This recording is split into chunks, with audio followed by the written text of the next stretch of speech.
Good afternoon and very warm welcome on behalf of the ECFR and CAPS, the Center for Analysis, Planning and Strategy of the French Ministry of Foreign Affairs, which is supporting this event and partnering with us. It's my great pleasure to welcome all of you behind the screens and our three speakers at our webinar on geopolitics of enlargement.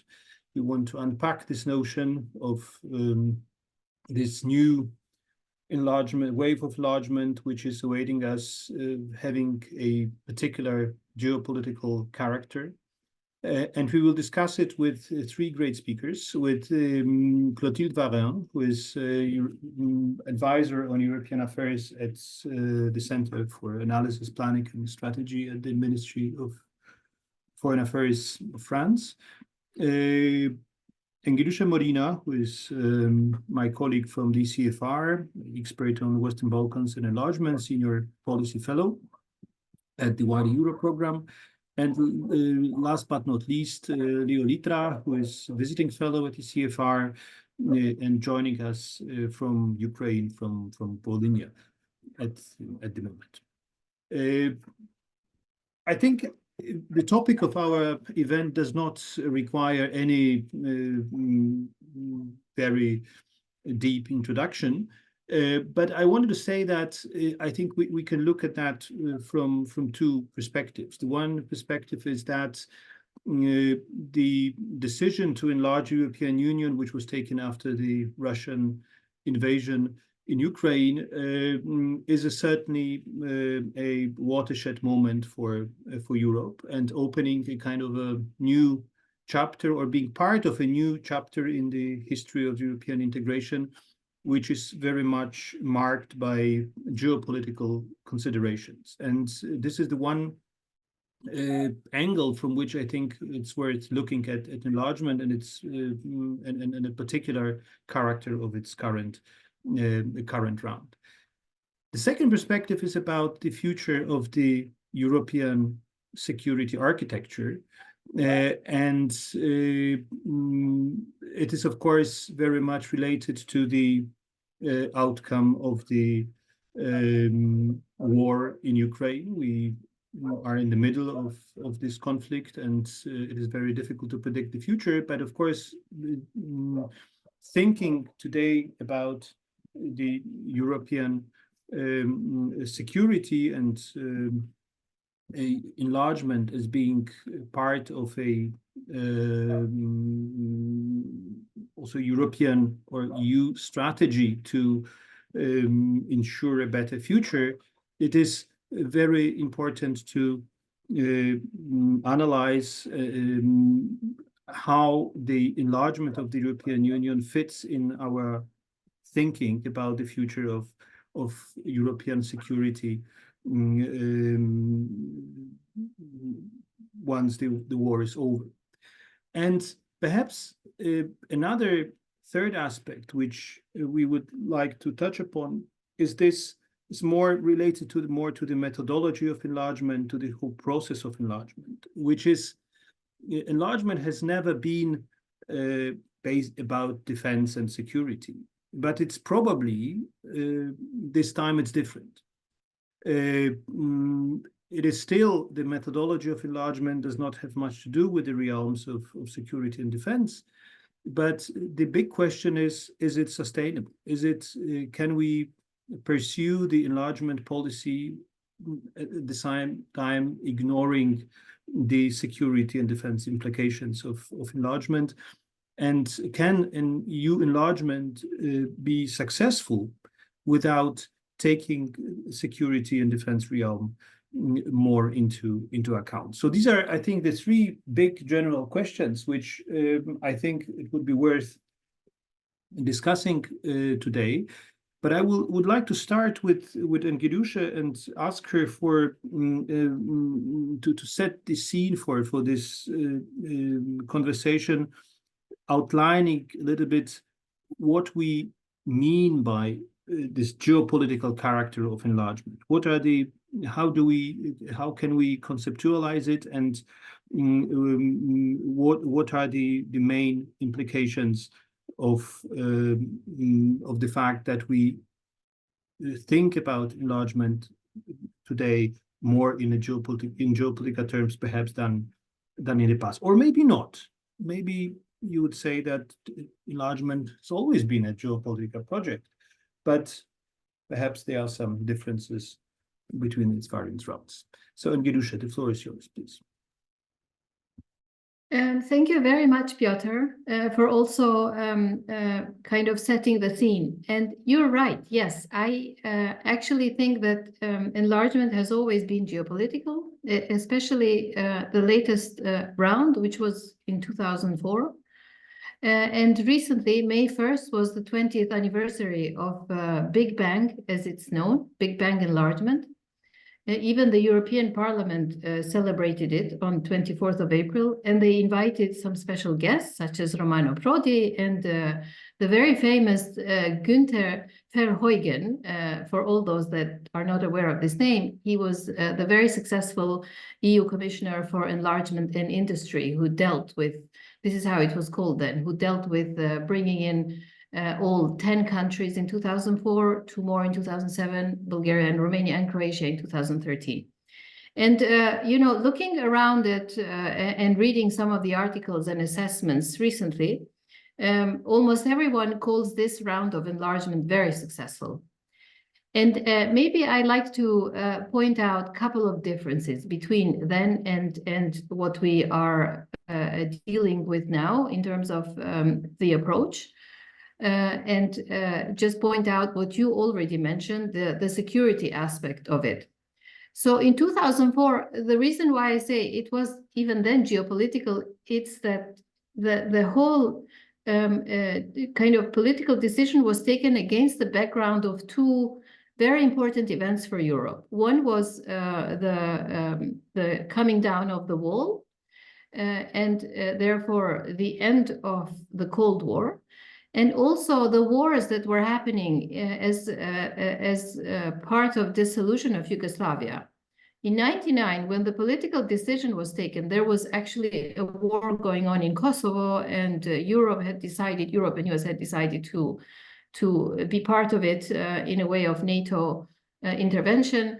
And so the decision then was taken on political grounds against these 2 events, but also as an approach to stabilize East European countries that had just come out of communism and to stabilize them politically and economically as well as security-wise. But the security element was not so as strong as it is today.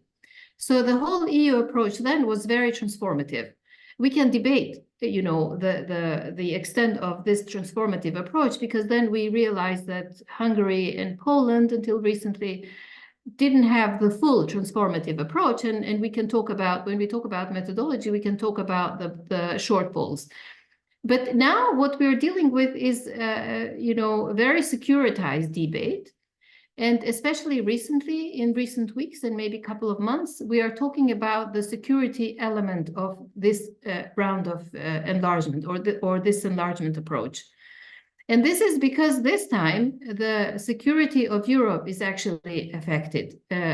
Following February 2022 and Russia's aggression in Ukraine, I think all of us who follow the enlargement process started talking about it along the lines of security. What is it that Europe could do that would secure the neighborhoods? Of course, Ukraine and Moldova, and to extend Georgia, are a priority for obvious reasons. But there's also a lot of talk about how to bring in Western Balkans. So, you know, so enlargement, as a conclusion of this first intervention, enlargement was always geopolitical, and it will be. But the difference now is that it really wants to change the security or influence the security of neighborhoods, make them more secure rather than just transformative. But EU, in this case, it's very obvious, because now it's much larger than it was in 2004, has to be really very disciplined before it moves ahead with this round of enlargement, disciplined in a sense that decisions will not be clogged in a way, because there will be so many members joining. If we, do it properly, it will be 9 extra members. And there are governance and decision-making issues already existing. So apart from the very obvious security element to it, there has to be a lot of groundwork in order for the methodology to go through smoothly and to function further on down the line. So I leave it here for now, but happy to come back if there are follow-up questions. Yeah, thank you, Engjellushe. And you pointed to an important, I think, difference between the enlargement, the big bank enlargement 24. We celebrated 20th anniversary a couple of days ago, and the current wave of enlargement. And this is, in a nutshell, I think it boils down to the role of the NATO, because the Poles, the other countries, they joined NATO before joining the European Union. So that basically the security element, as you described it, was not so relevant, because the security was kind of guaranteed by the NATO, apart from the fact that nobody was so much afraid back then of security threats. So now we have war, very aggressive Russia, and most probably no NATO membership before the EU enlargement, as we can see at the moment. So my question for Clotilde would be, so what do we do about it? Because this is, and Macron, the French President Emmanuel Macron, is probably the most vocal proponent of at least thinking about a new European security architecture. Also in the recent interview with economists, he said that after the war we would have to think again about the security architecture in Europe. And but this is of course a something for a quite for a more distant future. But at the moment, when you look at or when you think about the enlargement policy, how can we square the circle that enlargement cannot happen basically without enough security for the countries, but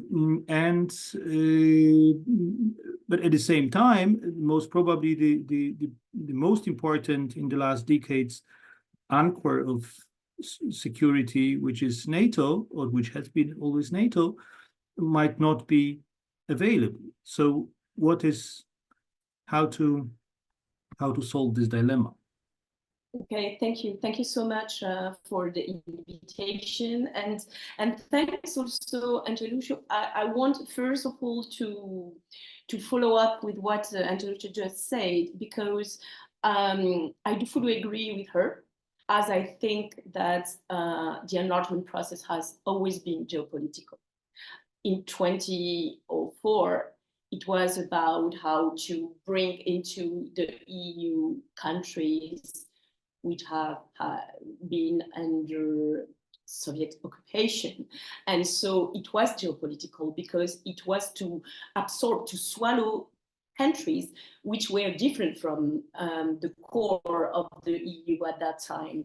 And sometimes when we have debates on enlargement, I know that, for instance, in Central Europe, or it's always mentioned the fact that the countries have been helped by the EU funds, and that it was about prosperity. Of course, it was about prosperity, but it was also about geopolitics. And maybe the slight difference that is today is that I see that my connection is unstable. No, okay, it's fine.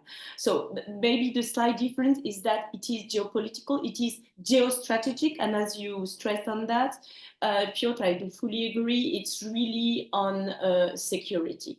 And so the debate is also about, as you mentioned, do we have, some experts have that kind of debates. Do we have first to make the candidate country, which are not today in NATO, enter NATO first and then enter the EU. But then we can talk with Leo. It's will be a problem also with countries like Moldova, for instance, which is neutral as in its constitution. So we can discuss that, but I'm not sure. But that's true that still the enlargement process as a transformative process is very important. And okay, I have just a message and switch off the video. Do you hear me better if I don't have my earphones? No? Okay. I don't know if can you hear me? Yeah? Yes, yes, I will yes. turn out my video. So maybe if I do this, is the sound better? I think it's a bit better, yes. Good. Sorry for that. I'm in the ministry, but I don't know. There's a problem with the internet. And so coming back to your question about the security architecture in Europe, for sure, I think that now enlargement has to deal with security. It has to deal with NATO as well, because of, you mentioned this, Piotr, there is this fear that there will be an American disengagement in Europe. So we need to have a stronger Europe. We need, I hope the sound is good. No, not that much. Okay. We need to have stronger EU. We need, in a way, to have a better credibility for Article 42.7, along with Article 5, of course. And we need also to, it was mentioned by Annalena Baerbock during the European conference last November, we need to have no more gray zones between Russia and us. That's for sure. So it is about security. But there is also a second debate, which is, okay, if the enlargement is geopolitical, then it is not about the criteria of 1993, the Copenhagen criteria, which is not the case. And I really appreciate the piece you wrote, both of you, on the criteria that should be also enhanced in this enlargement process, which is about, I know you call them the Warsaw criteria, which is a good thing, but the thing that we need more convergence geopolitically and more convergence on a common defense and foreign affairs policy, which is what is needed. And this is why when we discuss about enlargement, we still have to discuss about what has to become the EU and how the EU should evolve. And so that's why it's a good thing that it is a parallel process between enlargement and as well reform of the EU. And it was mentioned also by Radoslav Sikorski in his discourse, talking about Ukraine, and I will leave it now, but in a few words, I think that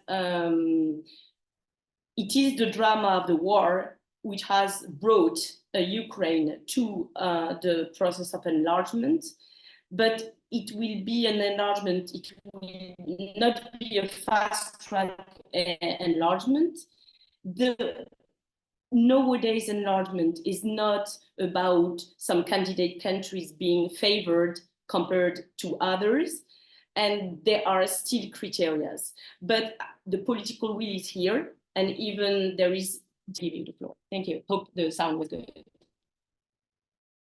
Yeah, thank you, Clotilde, and following up on what you have said, a question for Leo, because you are, of course, looking at this debate from a completely different perspective, from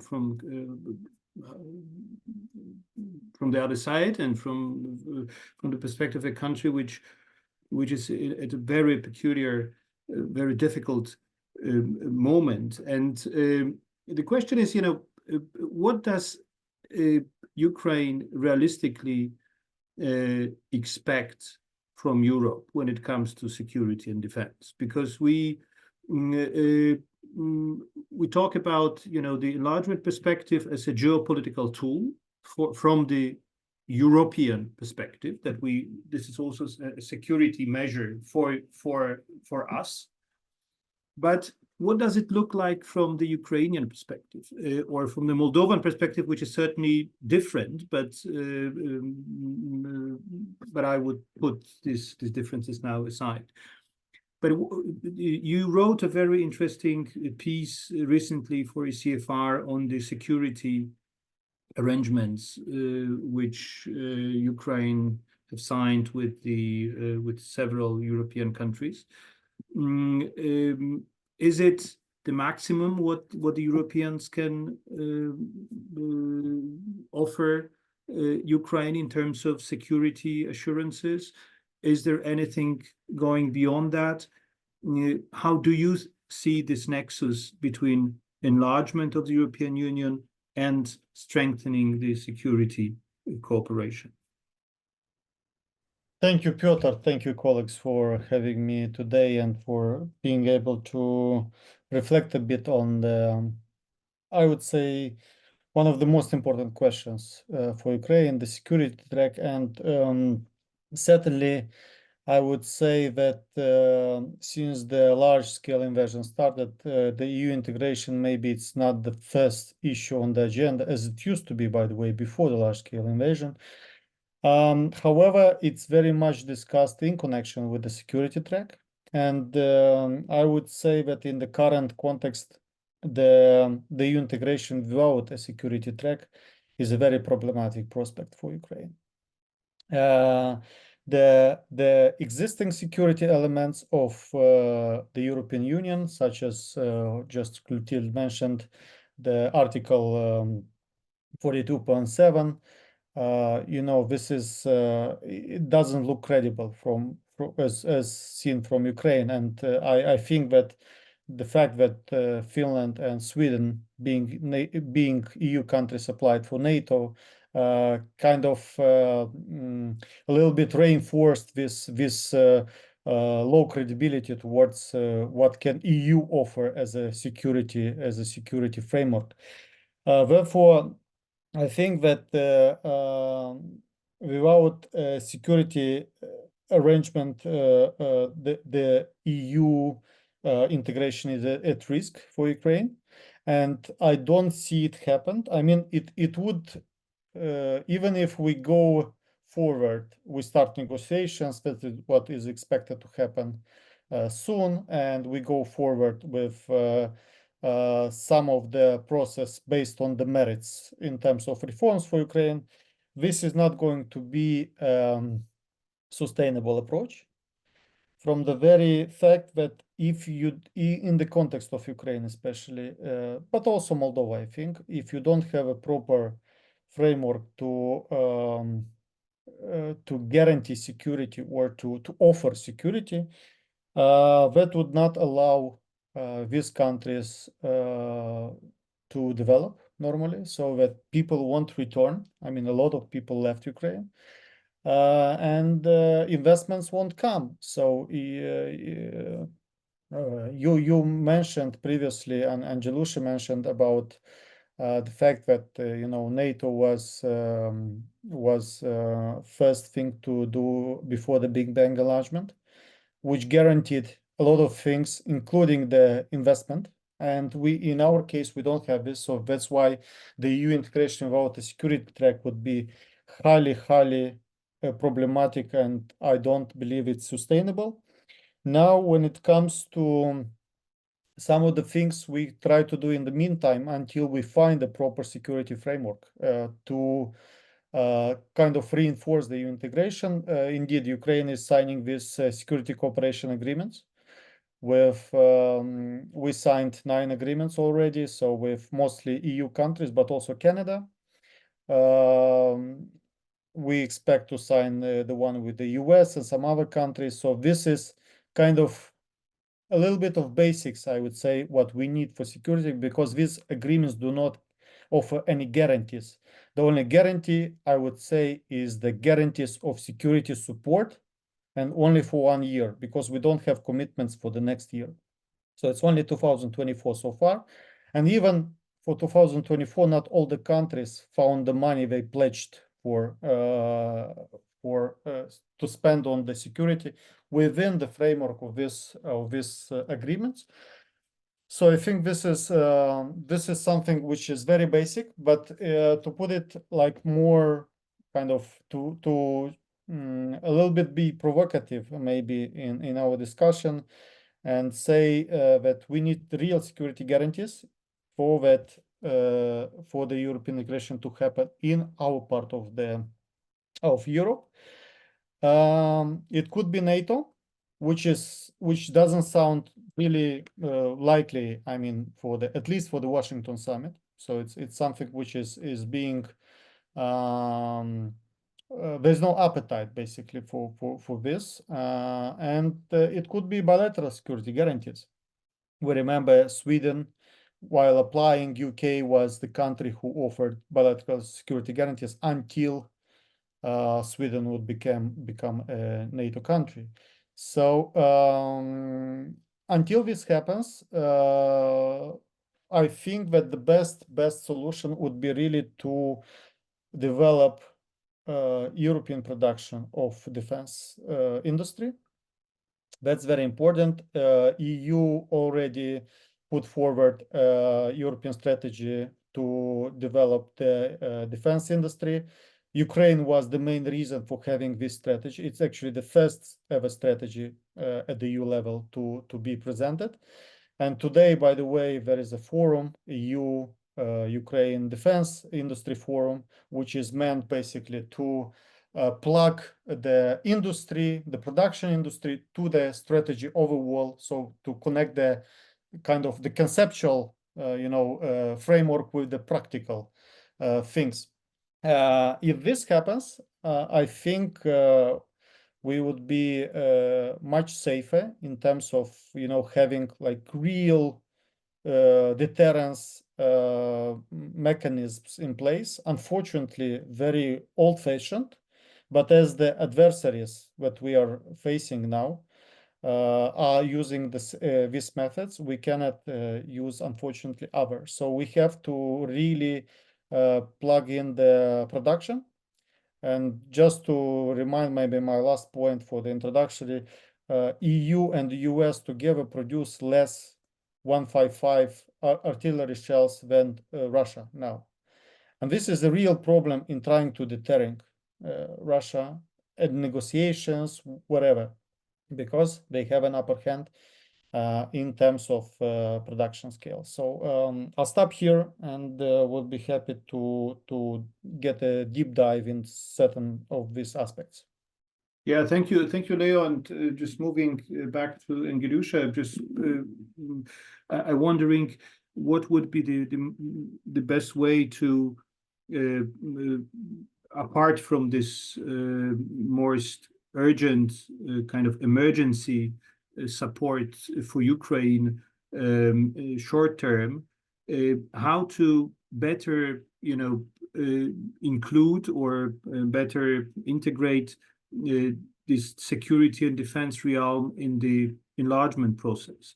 Is there anything what we can, how we can better link these two processes? Because I have the feeling that we have our enlargement policy, which has its own philosophy, it has an own methodology, approach, and we have also security and defense cooperation with Ukraine, which and these two processes are completely disjointed. Maybe this needs to stay like this, but maybe it would make sense to design it in a more coherent way. What do you think? Thanks, Piotr. Well, you and I have been grappling with these questions. There are three strands that are part of this conversation. First is, of course, the enlargement methodology approach, and then can this go ahead without a proper internal reform? And then, of course, the very important aspect, the security aspect. And without finding somehow a way for all three strands to, in a way, be harmonized together, I don't think the enlargement to the neighborhoods in the East and in the Western Balkans will be as successful as we want it to be. Of course, there are many initiatives, such as, hopefully, and it will take fruit, the new commission will appoint a defense commissioner, and there are all sorts of other initiatives with regards to defense. But if we, these are all processes that will take a little bit of time, and it might not necessarily have the answer to the urgent situation. But one way that we can look into it, of course, Leo elaborated, is the bilateral security arrangements. Obviously not enough, but still it's a way forward. But within the enlargement process, I think first and foremost, there has to be, as we already suggested, I'd like to repeat that, Copenhagen criteria 3.0, where we suggested that there has to be, in addition to the Copenhagen criteria, has to be full alignment of candidate countries with foreign and security, common foreign and security policy with that of the EU. And then other ways that we could look into it is, of course, strengthening institutions and with the aim to make them resilient in the candidate countries, especially security sector, but other institutions and areas as well, such as critical infrastructure, for example, but also other democratic institutions to make the candidate countries as resilient as possible throughout the accession process. Again, these are all recommendations that take time. There are no quick fixes, but the very complex situation is due to the contextuality that Europe finds itself in. And that's why I think all three of us have made the point, you as well at the beginning, that we are facing a different situation now with regards to previous enlargement rounds. And this is, in a way, it will affect not only the new candidate countries, let's say, the membership of the new candidate countries will be meaningful to old members as well, and to European Union itself. So that's where the complexity lies. There has to be a way to answer all these pressing questions, but also long-term questions. Yeah, thank you, Engjellushe. And Clotilde, I just wanted to ask you to shed more light on the French approach to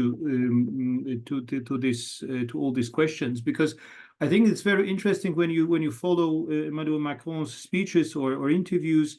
He tends not to speak about EU defense or EU security, but rather European defense, European security.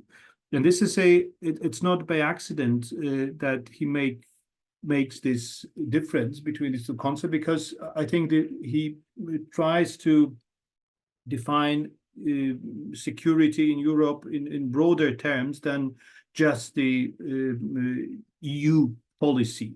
And that, so my sense is that when he talks about defense and security, he thinks not only about EU member states, but also the UK, also Ukraine, also Turkey. So this is something, and certainly also the US. But what is, so my question is, in this thinking, what is the place of the enlargement, and what is the place of Ukraine especially? How could enlargement enhance European security in the way how President Macron defines it? Thank you for your question. I think that you noticed this, I didn't, the EU or European defense, but I think, of course, it's a continental view of defense. And the most obvious answer I want to give you, Piotr, is that just after the full-scale invasion, not just after, but the same year as the escalation of the Russian aggression, Emmanuel Macron had the idea of this geopolitical platform called European Political Community. And I stress on that point also because Leo is here. And for instance, the first country which has submitted a non-paper on the EPC is Ukraine, for instance, because Ukraine really thought how much this platform was an answer against Russia and Belarus, of course, and against the conflictuality of Putin. So I think that the European conception of defense, of course, includes UK, even if the Brexit has now is behind us, and as well, in a way, the United States, because now we are really dealing with this how to create a European pillar of NATO. So it's about the Euro-Atlantic axis, of course. But I want to just come back to the EPC, as this year there will be this summit in Blenheim in the UK, and the core of the EPC, the most important issue discussed at that summit will be Ukraine. And that means Ukraine, and that means security, and that means the security architecture of our continent. So how it can be considered as together in a way is that during these summits, we can discuss how to solve the bilateral disputes, because Engjellushe mentioned the Western Balkans, and because it is about peace and stability and strengthening the EU, of course, the focus is that the EU does not want to bring into the EU more instability because of borders which are not which are controversial, if I can say, or so that will be a component of the discussions. But then I think, and also in the Weimar format that is really enhanced now, that the European pillar of NATO should be discussed as well. But Leo, maybe I want to add something about Article 42.7. I do fully agree that for the moment it's not credible enough, but we should work for it to become more credible. So, and I think that because you at the beginning, Piotr, you mentioned also now the kind of leadership or co-leadership with the other member states France has on enlargement. But I think also that there is another shift in France, is the consideration of the the co-importance of NATO and the defense among the EU. So that means it's something which has to be considered together. And so enlargement is about security, but enlargement should be also about how to reform the EU for the EU to become more strong, and then to offer more security. And also, I think it was mentioned, of course, by President Macron, but also by Sikorski in his discourse, and I found it very, very interesting. But then, if we do consider the criteria that Engjellushe was mentioning, I think that this alignment is really needed, and it will be impossible to include countries which will not align with our foreign policy. And yes, this enlargement should be, it is about how to converge all these countries together. So yeah, maybe I will leave it now. Yeah. on that point. Thank you. Yes, thanks, Clotilde. And because you said that, and this is here the common kind of theme in our discussion here, that enlargement is about security. But I would probably, I don't know if it is provocative, but I would put it perhaps a bit differently and say that enlargement can only be about security if and provided that the European Union becomes a serious security and defense actor, and which is not at the moment. So we have two parallel processes again. We have a process of shaping a new European approach to defense, but this is still kind of not very well developed. I mean, I think it has started, but we are not yet there. And we have the enlargement process. And then, so the question is, can we somehow put these two processes together? I mean, also so that they enhance each other. So that, for example, Ukraine, and this is my question for Leo, to what extent could, in your opinion, Ukraine become, and perhaps other countries, this is a question for Engjellushe for later on, maybe the Balkan countries as well, but it's of course most pressing at the moment in the case of Ukraine and Moldova, become part of this building of a European Defense Union, because we are constantly talking about gradual integration and various steps towards full membership and so on. So maybe this is something what is most urgent, so that if we in the European Union develop our common defense security capabilities and structures, so maybe we should do everything to basically include the accession countries at a earliest possible stage into these new institutions, frameworks, funding mechanisms, and so on and so forth, so that they basically become a part of this structure. What do you think, Leo? What's your? Well, I very much I'm very much on the same wave. I mean, with the question you ask, because this is the question which has been asked by Ukraine for quite a long time. I mean, especially since the large-scale invasion. And if you look actually in the European defense industry strategy, you would see that Ukraine is already somehow part of this strategy. You would find Ukraine mentioned many times.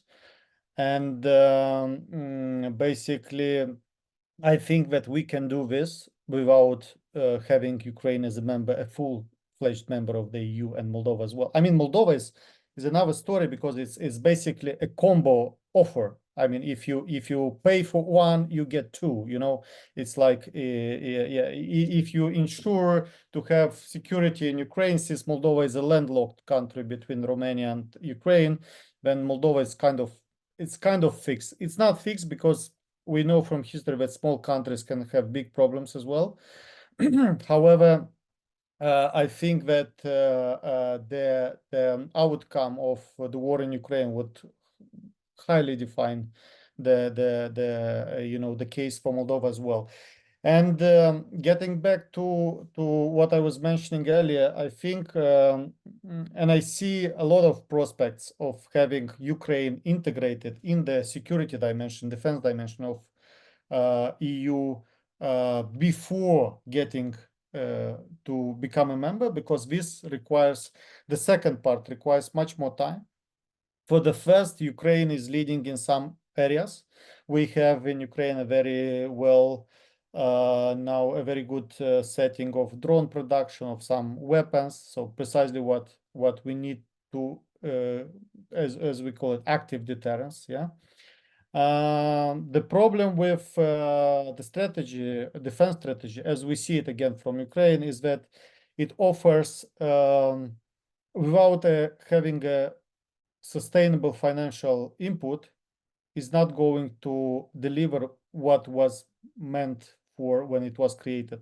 So if you look at the strategy, it allocated 1.5 billion euros to address the bottlenecks in supply chain production for the defense industry, which is not enough for the capacity problems which EU currently has. And the second problem, and here is something where Ukraine could be very useful, is to have bulk orders in order to have economy of scale production in the areas of defense articles. Because, I mean, it takes you, how to say, sometimes the cost of 30 tanks is the same as the cost of 100 tanks. But if the difference is with how do you place the order. If you placed it together for 100 tanks, then it would be the same cost as 30 tanks, but separately, because you cannot produce, you cannot preview the, you know, the orders and the secondary basically suppliers in the chain and so on. So I think this is quite important. And also one element which is quite overlooked sometimes is the fact that with Ukraine being part of the EU defense, basically Ukraine could be one of the main pillars of, you know, let's say, offering security to the European Union. You see the opinion polls in many EU countries, which I've seen, only about 1/3 of the population is ready to defend its country. Much lower than in Ukraine, much lower than in Ukraine. And this is a real problem for the European Union. One last point I wanted to mention also about the institutions. I think the development of institutions is very important for the kind of for the part of, you know, merit-based approach, the part of Copenhagen criteria and so on. However, we see countries like which are having quite well-developed institutions like Estonia, for instance, but are or Sweden or Finland, but are you know, under the threat, serious security threat. So this cannot work alone. I mean, it should be both, and as you mentioned, this should be kind of two parallel tracks, but in the same direction. Otherwise, for the current challenge, I don't see making it possible. Thank you, Leo. And I would like to ask Engjellushe about the Western Balkans, because we talk about this geopolitical character of enlargement in the context of Ukraine and Moldova, but clearly this new interest in enlargement was provoked by the war in Ukraine. But of course we mustn't forget that there are also other candidate countries, and they are also facing severe security and defense challenges. So my question for Engjellushe is very simple, and basically what is the Western Balkan context of this security and enlargement nexus, and how should we position ourselves toward it? So I think in the Western Balkans, the question of security has been partially answered. So three of the countries, Albania, Macedonia, and Montenegro, are part of NATO already, are NATO members. Serbia has entered into an enhanced partnership for peace relationship with NATO, and this was approved through the parliament. Bosnia and Herzegovina has an ongoing partnership for peace with NATO, although it hasn't advanced so far. In Bosnia, by the way, there is a European Union force, multilateral force in the form of Anthea.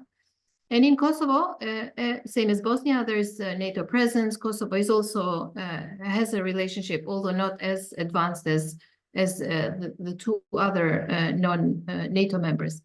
But security issues remain. And I think this is mainly to do with the fact that, you know, at one point after Thessaloniki declaration that in 2003 that Western Balkans has a place in European Union, few years down the line, I think European Union kind of lost patience and lost interest into pulling the region further into the EU, and therefore so many issues remain open as a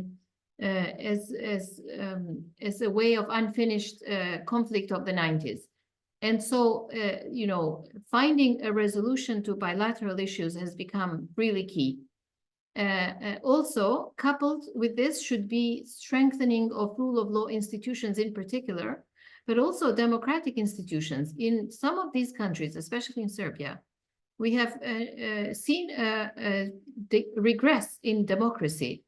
And I think, you know, putting a lot of focus on strengthening democratic institutions to make them more resilient would be a way to answer, or partially to answer potential security issues that could, you know, exacerbate, especially in the case of Serbia, but also in the neighboring countries. But I think putting a focus on resolving these unresolved issues from the conflict of the 90s is imperative right now. And enlargement would help in many ways, but I think there has to be an additional push into creating more resiliency in these countries. Yes, thank you, Enjellushe. And I think we should also look into our Q&As. There are some interesting questions, and maybe moving to Clotilde now, I would like to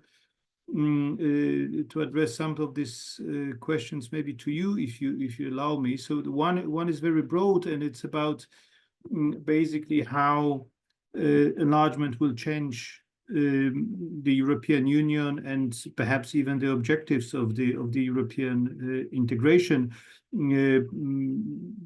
happening under the conditions of war.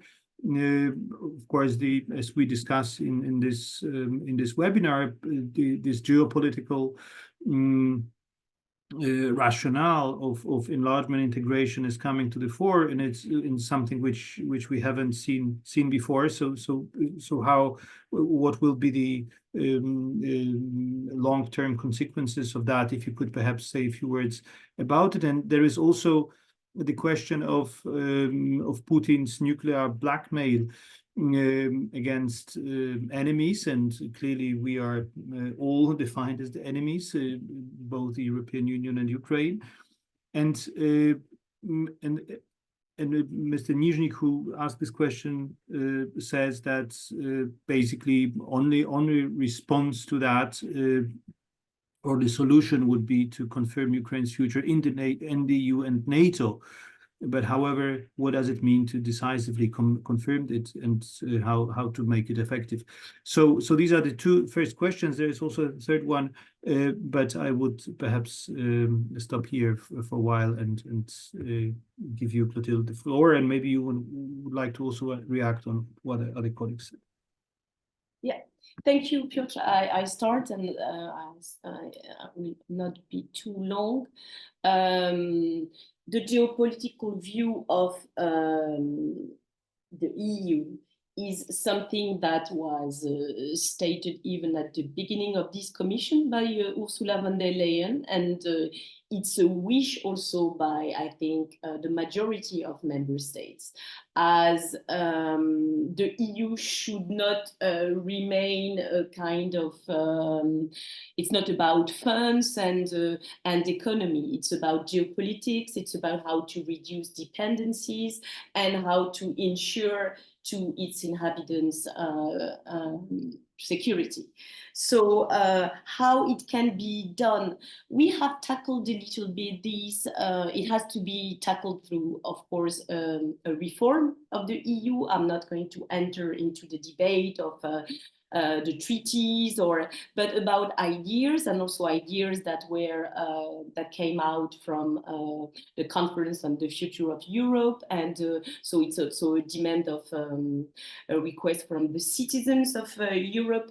It's about how the EU can encompass more issues, and it's not about losing its sovereignty or national sovereignty. It's about how to coexist with the European sovereignty and national sovereignty as well.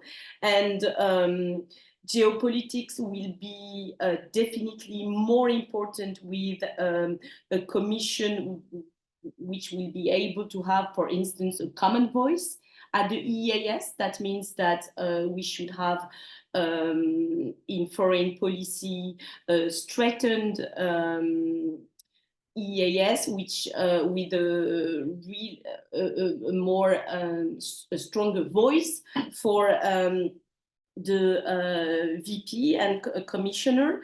I think also, as it has been mentioned, security and enlargement will be two important focuses. So maybe it will remain in a way a parallel track as it was mentioned, but the two personalities of enlargement and reform on one side and on defense on the other side should work together. And about Putin's nuclear blackmail, the question is, well, up to now, there is a blackmail, of course, because this is how autocrats do act. But there was no serious consequence because of nuclear deterrence that exists. And I think that we should follow up with a real discussion on how should be our nuclear deterrence at a European level. And there was an offer from France, and maybe in the coming months it should be discussed, I think. Thank you. Thank you very much. And Leo, perhaps two questions for you. The one is also related to what Clotilde has just mentioned, this nuclear debate in Europe, which has not really started yet, but I think there is a lot of there's a rising interest, certainly in various parts of Europe and in various ways. You know, the Polish president also announced interest in Poland participating in nuclear sharing. The French president is offering a more strategic debate in Europe about European nuclear capabilities. But to what extent it is of interest for Ukraine? I mean, is it something what could Ukraine be also think of being part of this effort, and would it be any viable, you know, option, guarantee, assurance for Ukraine to be part of this European nuclear discussion, or is it so abstract and not really credible that that doesn't play any role in Ukrainian strategic thinking? And second, the question is related to the question posed in the Q&A by one of our viewers, who points to the fact that Ukraine is, as you, Leo, also mentioned, is not just a taker of security, but also some country which can provide security to Europe. And the question is about the lessons Europe is taking from this Ukrainian experience. And I don't know what it looks like from the Kiev perspective.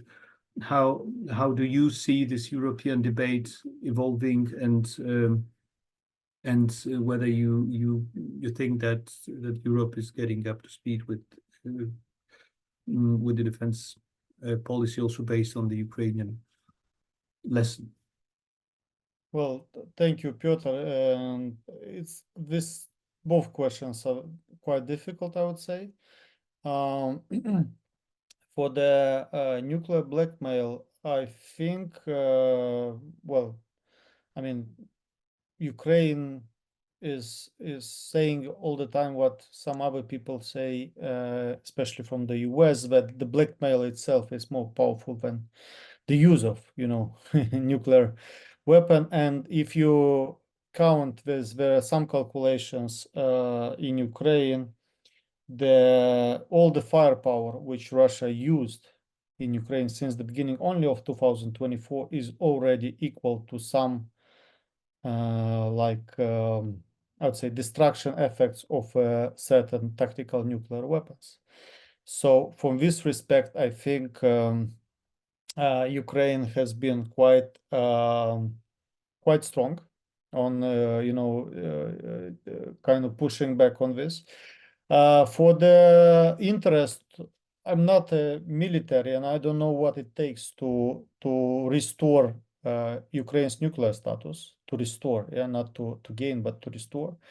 But I think it would be a question of historic justice for Ukraine. to be part of a wider European nuclear arrangement, since Ukraine was a holder of a nuclear weapon and gave you know the story. I mean, I'm explaining for those maybe who don't, and gave up in '94 the Budapest Memorandum in exchange of what we thought in Ukraine would be security guarantees. Unfortunately, these were not treated as the same, and Russia was one of the security guarantors. Yeah. So I think this would be a question of justice, but I don't see it happening soon. I mean, it's a question which would likely be discussed after the war. It depends again how the war ends. I think this is quite important for the NATO and EU. I think, I mean, from the perspective of Ukraine, again, we've been quite vocal on this, that we don't see, we see Russia as weaker than you might think in the West sometimes. And we don't think that Russia would like to test the Article 5. And some people in the West think that they don't want Russia to test Article 5 because you get in trouble sometimes, yeah? But one option, and this is, I might get in trouble in Ukraine because of saying this publicly, but I think there is this discussion that, you know, Ukraine should declare should join NATO and join NATO as Ukraine, declare the occupied territories as being occupied, and you know, apply sort of West German scenario, but it's not the same because West Germany, they had borders and we don't have a border. We have only one border, 91 border, you know. So I think this is one of the questions. And then you decide where do you apply Article 5 on the controlled territory only by the Ukraine, and then you think about future diplomatic solutions. Kind of, this is just to give you a little bit of understanding where we are at our discussions for the future in terms of what it takes to have NATO in Ukraine as early as possible. And for the second comment, regarding the what are the lessons learned and what are the EU states, I think to put it kind of, to frame it, I think that in terms of supplies and, you know, reflection and producing, the direction is correct. However, the speed is not there. I mean, the sense of urgency from our perspective is not there. It lacks, because we can debate, we can have, you know, commitments, and the problem is very well illustrated by the 1 million shells initiative by the EU. You remember the Borrell statement that EU would provide by end of March 1 million shells. And unfortunately, as of mid-February, EU provided 355,000, so 1/3 of 1 million. So the intention is very good. However, the production rate, the speed is not there. And I can give you many of examples. We have examples of MRAPs from Germany. We commissioned 400 of them. The first batch of 20 MRAPs we had to receive earlier last year in September or October 2023, and until now we didn't get any of this. So, and it's like this, a lot of examples like this. So the problem is a speed, because at some point, I mean, it's not an immediate prospect, but at some point, I know 5 years, I don't know how much, but Ukraine could run out of soldiers. And then you would have to think beyond the weapons. I mean, you have to think with committing people also. So sorry for putting quite bluntly, I mean. Yes, thanks, Leon. You know, that's the idea of this webinar, to be very concrete and frank. So I'm very grateful for your comments. And we have 2 other questions in the chat which are very, I think, relevant for our discussion. I probably would, whoever of you would like to address them but maybe I think Clotilde, the one question is about the decision makers, so it would probably go for you. It's so what is actually more important for European politicians at the moment? Is it to enlarge the European Union or to deliver security for Ukraine? If you were to answer this question, what would you say? And the second is kind of, I think, related to that because it looks more into the future, and it's about a scenario in which there is no full victory of Ukraine and there is no total territorial recovery, and that we face a prolonging conflict or a frozen conflict. And what do the EU and the West could offer Ukraine, or how could they handle the Ukrainian situation in such a scenario? So what kind of agreements could be put in place to ensure more security? So these are two questions from our viewers.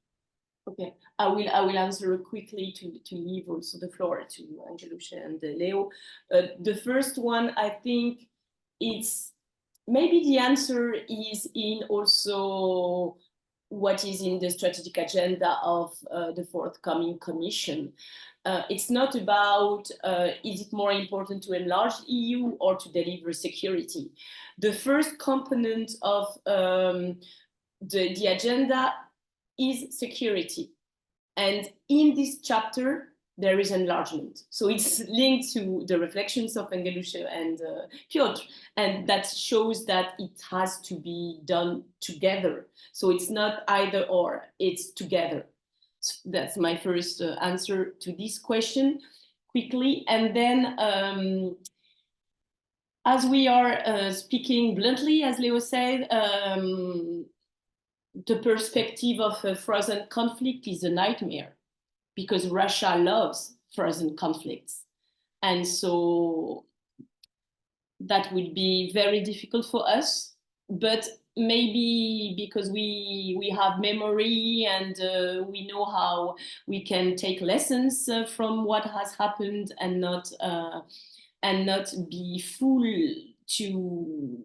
to swallow the Russian narrative, and we've been through the Minsk agreements.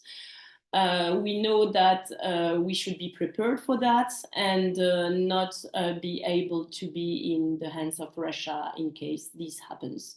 And I think the answer will be unity, of course, and still a very aggressive and realistic but important answer from the EU and even above, as Piotr mentioned, with UK, for instance.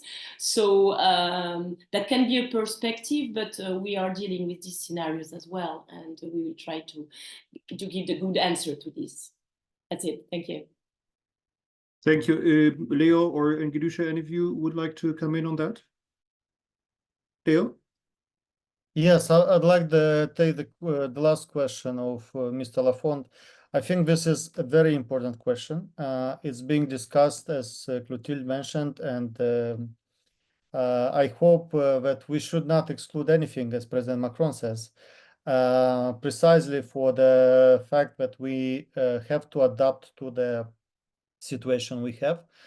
And this question also underlines the fact that the war cannot end without offering a security guarantee to Ukraine. Otherwise, we risk of having this kind of war until Ukraine is conquered, or I don't know what kind of outcome we can get. So I think this is like really important.